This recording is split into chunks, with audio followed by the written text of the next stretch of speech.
नमस्कार, मैं हूं भूपेंद्र रावत और आज मैं आपसे बात करूंगा जिस अदनंगी महिला को पद्म श्री से नवाजा गया और वो पद्म श्री से नवाजे जाने के बाद में यह ऐलान करती है कि भारत की आजादी 1947 में भीख में मिली थी, असली आजादी 2014 में मिली है। तो अदनंगी महिला को जिसको तुमने पद्म श्री से नवाजा है, इस पर देशद्रोह का मुकदमा बनाओ। इस अदनंगी महिला ने पद्म श्री पाने के बाद कहा कि शहीद आजम भगत सिंह, अशफाक उल्लाह खां, चंद्रशेखर आजाद, सरदार पटेल, पंडित जवाहरलाल नेहरू, झांसी की रानी लक्ष्मीबाई, महात्मा गांधी और तमाम शहादत देने वाले लोग भिखारी थे। उन्होंने भीख में हमारे देश को आजाद कराया है। इनके बाप की धरोहर नहीं है पद्म श्री, हमारे देश का सम्मान है। पद्म श्री का भी अपमान कराया गया, अदनंगी महिला को पद्म श्री दिलाया गया, देश की आजादी को भी कलंकित कराया गया।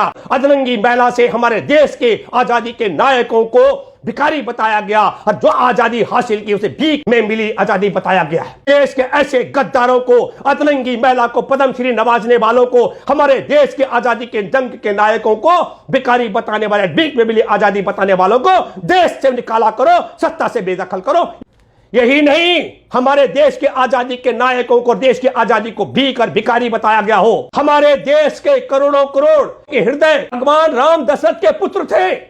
इन्हीं आरएसएस के इशारे पर संजय निषाद ने कहा भगवान राम दशरथ के नहीं बल्कि अवैध थे, वो श्रृंग ऋषि की औलाद थे। कि भगवान राम की मां कौशल्या बच्चलन थी, उसने ऋषि के साथ संबंध बना करके गर्भ धारण किया। तो भगवान राम की मां को बच्चलन बताने वाले, भगवान राम अपनी बाप की औलाद नहीं दशरथ की, वो श्रृंग ऋषि की औलाद है। भगवान राम को भी अपने बाप की औलाद न बताने वाले भारतीय जनता पार्टी की सरकार में शामिल है। 5 फुट से लंबे, 5 फीट से ज्यादा ऊंची हाइट वाले अल्ताफ को जहां 2.5 फीट की ऊंचाई पर टूटी लगी थी, वहां फांसी लगा करके आत्महत्या करने वाला बताया गया।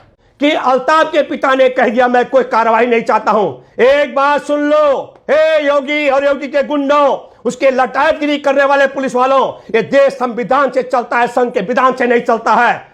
हत्या की है गई है, अल्ताफ की हत्या। अदनंगी महिला को पद्म श्री से नवाजा जाए और वह देश की आजादी को भीख में मिली आजादी बता दे और देश की आजादी के लिए शहादत देने वाले महापुरुषों को भिखारी बता दे। और हमारे देश की उस अदनंगी महिला को पद्म श्री से नवाजने के बाद कानों पर जूं न रेंगती हो। किसान खेत में अन्न पैदा करता है, उसकी फसल का दाम नहीं मिलता है, उसका बेटा पढ़ लिख करके टेस्ट क्लियर कर दे, उसका बेटा भाग दौड़ करके अपना शारीरिक टेस्ट भी क्लियर कर दे और वह नौकरी नहीं पाता है, ये बहुत अफसोस की बात है। तो मेरे दोस्तों, मैं आपको बताना चाहता हूं, किसान को फसल नहीं मिल रही है, उसके जवान बेटों को लिखित में टेस्ट क्लियर करने के बाद नौकरी नहीं मिल रही है। भगवान राम के बाप पर भी सवाल खड़ा कर दिया गया, मां को बच्चलन बताया जा रहा है और तुलसीदास की कर्मस्थली में हत्या करके आत्महत्या बताया जा रहा है। और हमारे देश की आजादी के अमृत महोत्सव में देश को आजादी की भीख में मिला और देश की आजादी के नायकों को भिखारी बताया जा रहा है। मैं आप सब लोगों से अपील करता हूं,